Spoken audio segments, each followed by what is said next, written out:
Bharatiya Janata party के प्रधानमंत्री श्री नरेंद्र मोदी जी 2022 के चुनाव की तैयारी में जुट गए हैं, पूरी तैयारी के साथ।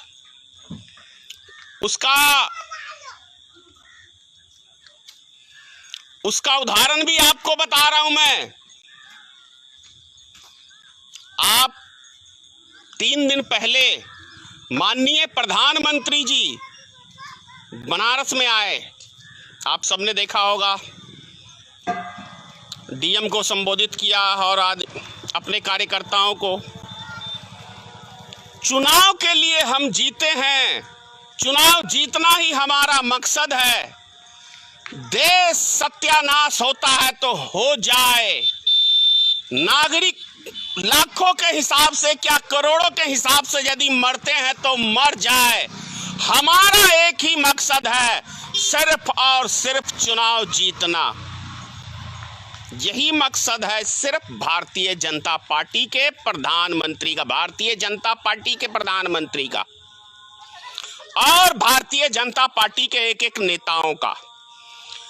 5 राज्यों के चुनाव के बाद अमित शाह चूहे के बिल में घुस के लापता हैं आज तक।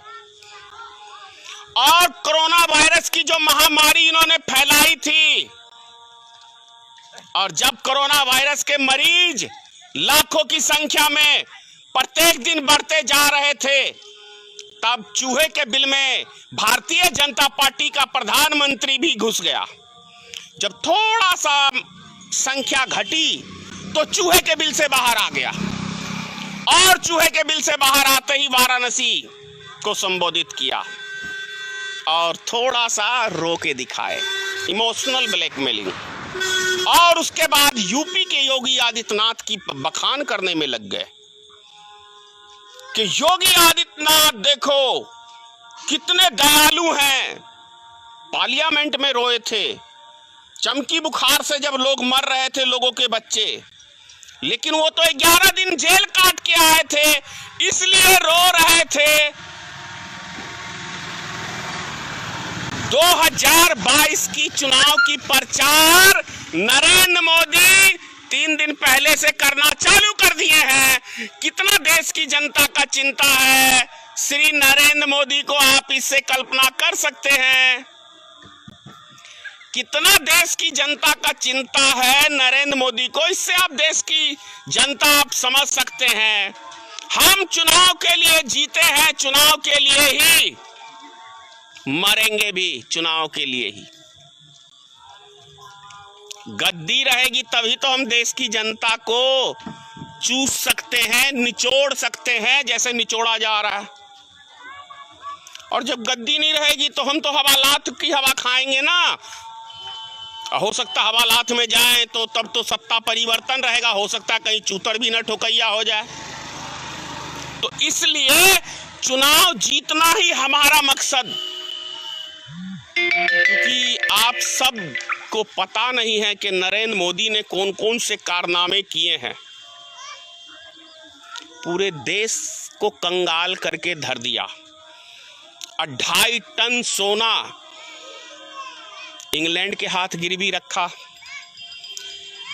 99,000 करोड़ यानी 1 लाख करोड़ रुपया अभी इस कोरोना वायरस में रिजर्व बैंक से नरेंद्र मोदी निकाल के ढकार चुके हैं।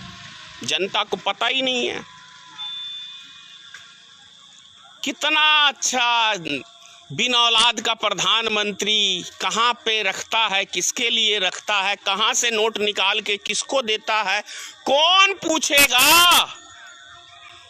सैया भैल कोतवाल तो फिर डर काहे का, जब प्रधानमंत्री अपना, मुख्यमंत्री अपना, देश के सारे सिस्टम हमारे नीचे, तो कौन पूछेगा। जो पूछेगा अगले दिन सस्पेंड होगा या बेचारा उड़ जाएगा।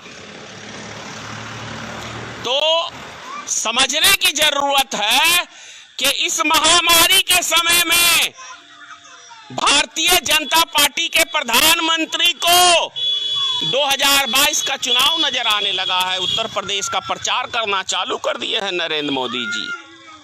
कितने शुभ चिंतक हैं ये हम सब समझ सकते हैं। एक बार आंसू भी यदि उसने बहाया तो उसमें भी कोई राज छुपा हुआ होता है। फ्री में नरेंद्र मोदी कुछ नहीं देता किसी को। अगर उसने अपना आंसू बहाया है तो 2022 के लिए, वोट के लिए बहाया है।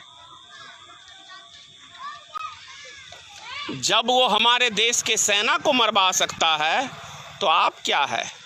वैसे भी मोदी का इतिहास है, जब जब देखो नोटबंदी हुआ था, कई सौ आदमी मरे।